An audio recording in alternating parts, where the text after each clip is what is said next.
Let's just recap some of the skills that you have already acquired in regards to analyzing data.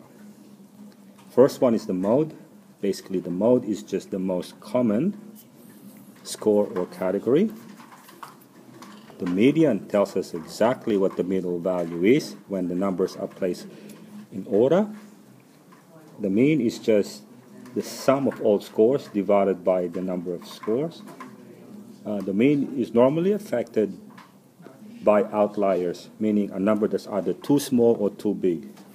And the range is the difference between the highest and the lowest score. So the range also tells us how far the scores are actually spread apart. Okay?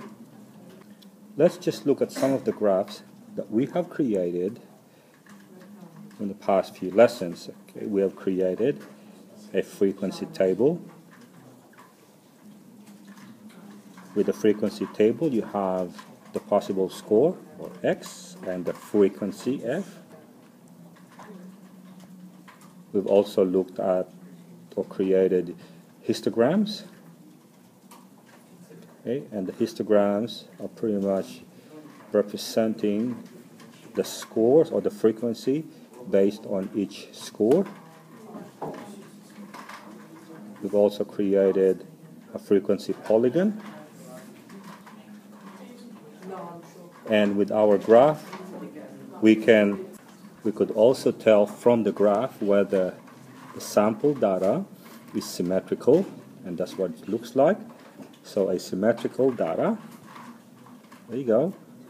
With symmetrical data, the scores tend to lump or group together under a score. In this case, it's 3.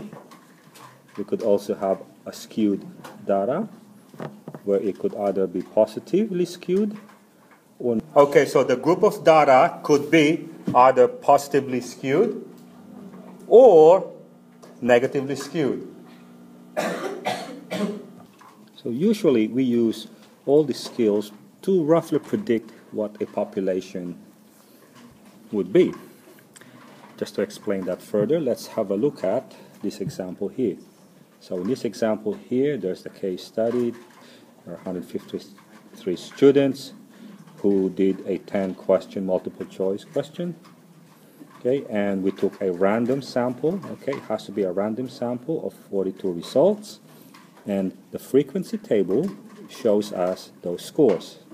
So what we're going to do is we're going to do all these things here. We'll calculate the mean, the median, the modal mark, which one of these best represent the spread of data or the center of the data. We will describe the distribution, whether it's symmetrical or skewed, positively or negatively, and then we can make a prediction about the properties of these year 8 students based on their scores. Okay, the first one. When calculating the mean from a frequency table, what we can do is we can add a third column. And this column here is just basically multiplying the scores, or x, and the frequency, which is f. So 1 times 2 is 2, 2 times 3 is 6, and so on and so forth. And to find the mean, we need to total the total of all scores, which is 195, divided by the number of scores, which is 42. So therefore the mean for this frequency table is 4.6. To find the median score basically is just the middle number.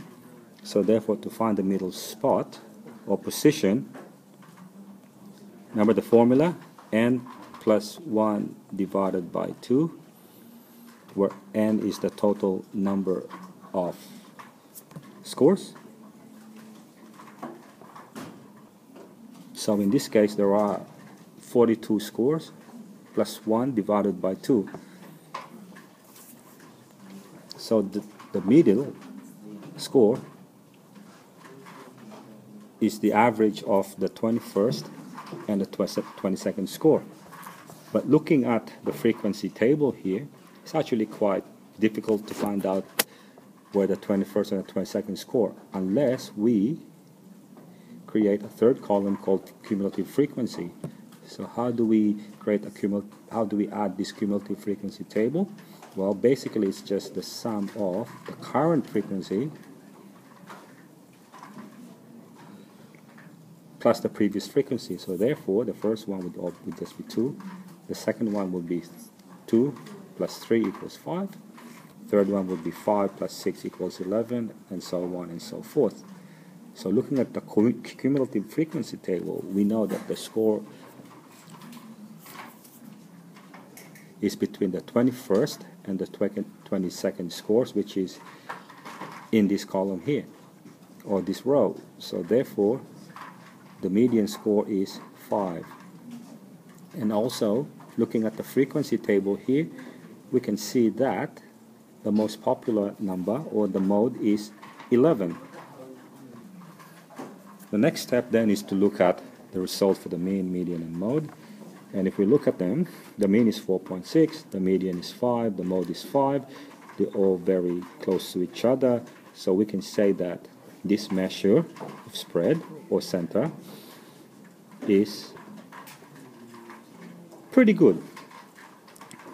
If we look at the outlier, which is number 10, if we take that out and calculate the mean, we get 4.5, which is similar to 4.6. So therefore, really, the outlier does not affect the score.